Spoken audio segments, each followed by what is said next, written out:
जाट, गुर्जर और राजस्थान, सत्ता की वह कहानी जो रेगिस्तान की रेत में लिखी जाती है। राजस्थान में कहावत है, दिल्ली में सरकारें बनती है लेकिन राजस्थान में सत्ता गांव की चौपाल तय करती है। और इन चौपालों में अगर दो नाम सबसे ज्यादा सुनाई देते हैं तो वो है जाट और गुर्जर। एक पश्चिमी राजस्थान की हवाओं में बसा है तो दूसरा पूर्वी राजस्थान की मिट्टी में। एक का प्रभाव नागौर, सीकर और चूरू के सरसों के खेतों में दिखाई देता है तो दूसरे की आवाज दौसा, करौली और सवाई माधोपुर के गांवों से उठती है। लेकिन सवाल ये है कि क्या 2026 का राजस्थान उसी पुराने जातीय गणित पर चल रहा है या सत्ता की नई पटकथा लिखी जा रही है। पहला अध्याय, पश्चिम का जाटलैंड। अगर राजस्थान के नक्शे को सामने रखें तो पश्चिम और उत्तर की तरफ एक लंबी पट्टी दिखाई देती है। नागौर, बीकानेर, चूरू, सीकर, झुंझुनू, हनुमानगढ़, श्रीगंगानगर। राजनीतिक विश्लेषक इसे अक्सर जाट बेल्ट कहते हैं। जाट समाज की आबादी राजस्थान में लगभग 10 से 12% मानी जाती है, लेकिन राजनीतिक प्रभाव करीब 40 से 50 विधानसभा सीटों तक, यानी कि संख्या से ज्यादा असर। आजादी के बाद लंबे समय तक जाट राजनीति कांग्रेस के साथ में खड़ी दिखाई दी, लेकिन 1990 के बाद बीजेपी ने यहाँ पर धीरे धीरे अपनी जगह बनाई और फिर 2018 में एक नया मोड़ आया, हनुमान बेनीवाल। नागौर से उठी आवाज ने ये संदेश दिया कि जाट राजनीति अब सिर्फ दिल्ली या जयपुर से संचालित नहीं होगी, उसका अपना एक अलग ही क्षेत्रीय नेतृत्व भी होगा। दूसरा अध्याय, पूर्व का गुर्जर क्षेत्र। अब नक्शे को पूर्व की तरफ घुमाइए। दौसा, करौली, सवाई माधोपुर, भरतपुर, टोंक, ये वो इलाका है जहां गुर्जर राजनीति की धड़कन सबसे तेज सुनाई देती है। गुर्जर आबादी का अनुमान 5 से 7% के बीच लगाया जाता है, लेकिन प्रभाव 25 से 30 विधानसभा सीटों पर माना जाता है।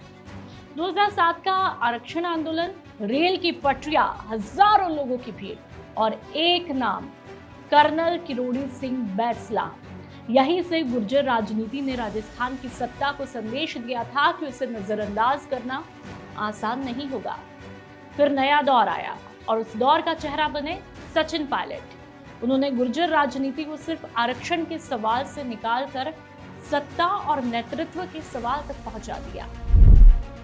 तीसरा अध्याय, 2026 का नया गणित। लेकिन 2026 की कहानी 2008 जैसी नहीं है।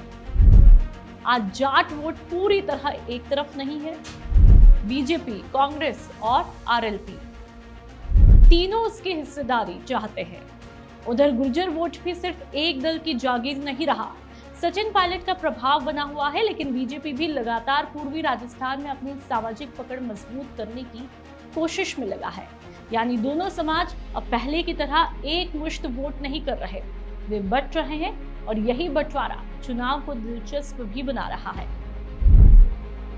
चौथा अध्याय, जहां दोनों मिलते हैं।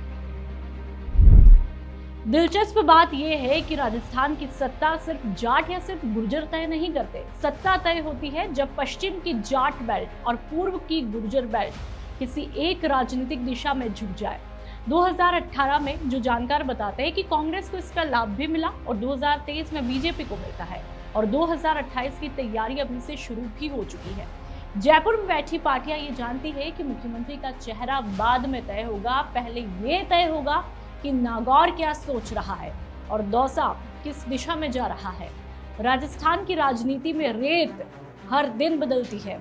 हवा का एक झोंका आता है और टीलों का आकार ही बदल जाता है, लेकिन कुछ चीजें नहीं बदलती।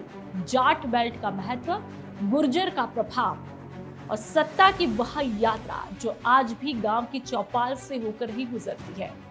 2026 का राजस्थान एक नए मोड़ पर खड़ा है। सवाल सिर्फ इतना है कि क्या अगली राजनीतिक लहर नागौर से उठेगी या दौसा से, क्योंकि राजस्थान का इतिहास बताता है जब जाट और गुर्जर राजनीति करवट लेते हैं तब सिर्फ सरकार नहीं, पूरा राजनीतिक भूगोल ही बदल जाता है।